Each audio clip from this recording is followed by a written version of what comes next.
Hello everybody, how are you guys doing today? My name is Jacob and this is Sports News with Jacob. I'm your live host, Jacob Bennett, and that's 3 Jacobs, 1 sentence. Alright, as you guys all know, the NFL is starting up this Thursday.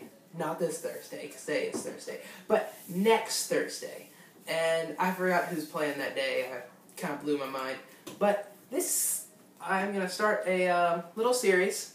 And it's going to be about every 4 divisions. Oh, my phone fell. Oh, God, unprofessional. Anyway, the 4 divisions in each, or 4, okay.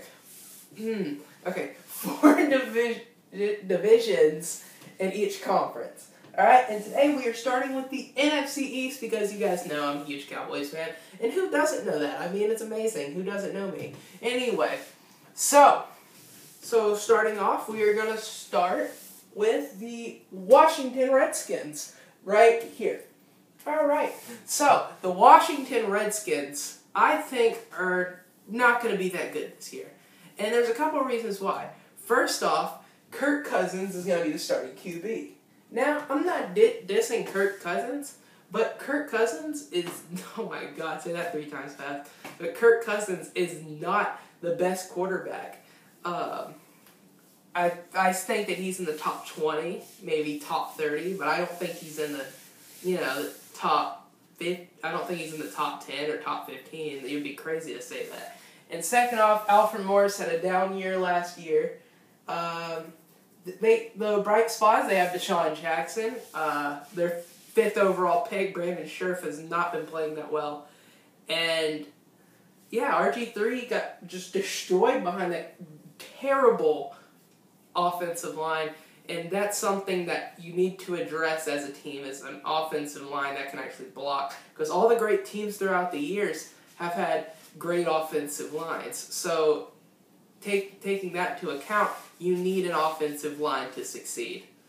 Now, another thing is their defense is really suspect. I think they've done a pretty good job. They brought in players like Chris Culliver and Terrence Knighton to kind of shore up that defense. I still think their linebackers are going to be a problem after they lost Brian Orakpo. Ryan Kerrigan is coming back, but I still think their linebacking core is going to be a little suspect, and I don't see much happening from that defensive line other than Terrence Knighton. And Terrence Knighton had a very premier pass rush, even though he can fill the gap pretty well. He had a very premier pass rush that people were worrying about. So Ryan Kerrigan is the only other person that can rush the passer effectively and consistently on that team. So I doubt that Terrence Knighton will have a big impact as he had in Denver. Alright, so now the second team we're going to be talking about is the New York Giants. Alright, the New York Giants. What can I say about them? Odell Beckham Jr., that's what I got to say about them. I believe that they're going to be average this year. I don't think they'll be either good nor bad. I think they'll be around the, I think they'll have a decent record, but I don't think they'll make the playoffs this year. They have Odell Beckham Jr., who is a stud. He's the number 1 receiver. Then Victor Cruz comes in, and Ruben Randall. And there's a bunch of other consistent guys. Then they have, I forgot who they have at tight end. I think it's Larry Donnell. I'm not sure, though. And, so the Giants right here are, actually, I believe that they're going to be average. I think they're going to be a mediocre team. And it's funny, because 2 years ago we could say that about the Cowboys. But I think they're going to be a really mediocre team. I heard that Landon Collins, one of their best, I heard that their first-round pick, Landon Collins from Alabama, I heard that he is a stud. But that's just training camp hype, and I don't buy into all that. I think that if you show me in the preseason games, and if you show me how you play, then I can understand. So, that's the New York Giants. I think that Odell Beckham Jr. will either have a huge raise from what he did last year because he missed 6 games, or he's going to have a regression. Now, I don't know about you, but I think that he's going to have a slight regression. I don't think that he's going to get below 1,000 yards, and I think that he's still going to catch at least 10 touchdowns, but I don't think he's going to be shattering records or anything. I think he's going to have more of like a better Terrence Williams year. I think he's going to come out with like 75, 80 catches with about 1,085 yards and like 9 touchdowns or something like that. Because I think that teams are going to actually start game planning for him. And 1 year older is Eli Manning. So we're going to have to see how he does. So that's going to be enticing. Philadelphia is next. I'm going to talk about my Cowboys last. But the Philadelphia Eagles. Now, what can you say about the Philadelphia Eagles? There's what you can say. I hate them. No, I'm just kidding. I don't have a vendetta against them or anything. But the Philadelphia Eagles, I believe that they're the only threat to the Dallas Cowboys in the NFC East. And there's a couple of reasons why. And one of the reasons is that they have a better quarterback. They took Dallas's best running back. And they took his running back. I mean, Lord, they have a good offensive line. They have Jordan Matthews is supposed to have an up-and-up year. More on that later. Their defense is pretty decent with Fletcher Cox and Brandon Graham.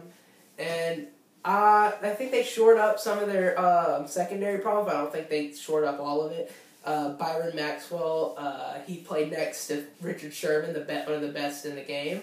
So having to go up against number 1 receivers instead of Richard Sherman, I think that he'll have a little bit of growing pains, but I think he'll get used to it. Their first-round pick, Nelson Aguilar, has had a really good preseason. I've liked what I saw from him. I think that he's I think that they're actually going to be pretty good this year. I think they're going to get into double-digit wins. To be completely honest, they're going to get into double-digit wins. And so, the Philadelphia Eagles, yeah, I like the Eagles. And I think Dallas is going to lose at least one game to them. That's just me guessing. That's me spitballing. But I think that Dallas is going to lose at least one game to them. I'm going to believe it's at home. They're going to lose at home to Philly. And we're going to beat them on the road at Philly, like last year. I think Des Bryant is still going to shred them. I don't know if LaShawn McCoy for Kiko Alonso was worth it. Because I know it's crazy, but I think that if you would have kept, if you would have kept LaShawn McCoy, this is totally hypothetical. I haven't done math and to see if the cap room could take it or anything, but if you kept LaShawn McCoy and then signed DeMarco to a deal, think about that. Just think about using LaShawn McCoy as a change of pace back, like as a third down back. Dude, that would be insane, and that's what I think. But I think that would have been a disjustice to LaShawn McCoy. Because LaShawn McCoy, I believe he's well enough proven that he's supposed to be a starter in this league. By now, he's proven that. And, so, that's the Philadelphia Eagles. Fly high Philadelphia. Now we have Dallas. I think Dallas is going to win the NFC East. No surprise. Dallas. Oh, yeah, I live close to Dallas. So, what I think Tony Romo will come out and have a career year. All the training, all the coaches have been just, they've been just screaming about him, how much effort he's put into this, how much dedication he's put into this, and I think that he's going to be the best player on the field whenever the Cowboys take the field. That's tough to say.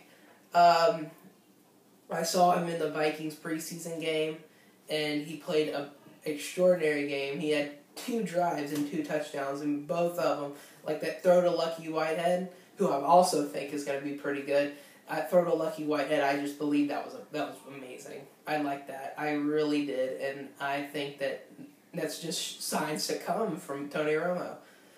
All right, everybody wants to talk about the running back situation, and we have, oh my God, they're so forgettable. We have Darren McFadden, Joseph Randall, and Lance Dunbar. Now, I think Lance Dunbar, he's out of the question as like a number 1 back. I doubt he'll run that much anyway. I think that the only time he'll run is whenever they're looking for like a change of pace. But I think he's going to be more of a receiving back. Oh, and here's the alarm going off. Hello, everybody. It's time to stop. And I'm going to open my envelopes, and I'm going to show you what I think each team is going to go. Let's start with the Giants since we started with them first. Let's rip this open right quick. Oh, boy. And let's see. They are going to go, drum roll please, 7-9. Now, the reason I think they're going to go 7-9, I said they were going to go decent, and I don't think that they're going to get past 500. I think they're going to end up below 100. 500. My bad, I'm stupid. Okay, the next person we have is the Philadelphia Eagles. Now, let's see who they're going to... Let's see what I think they're going to go. Okay. Drum roll, please.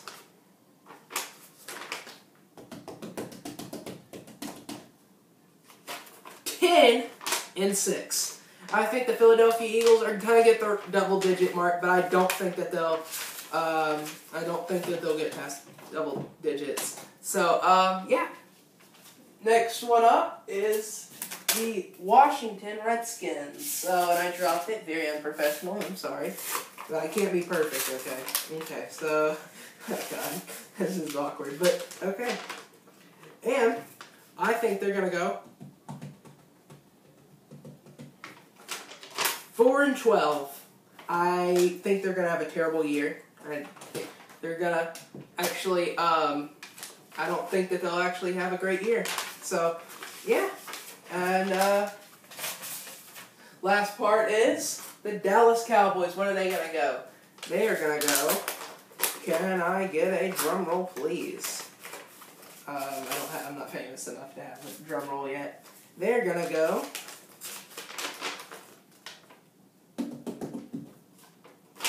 11-5.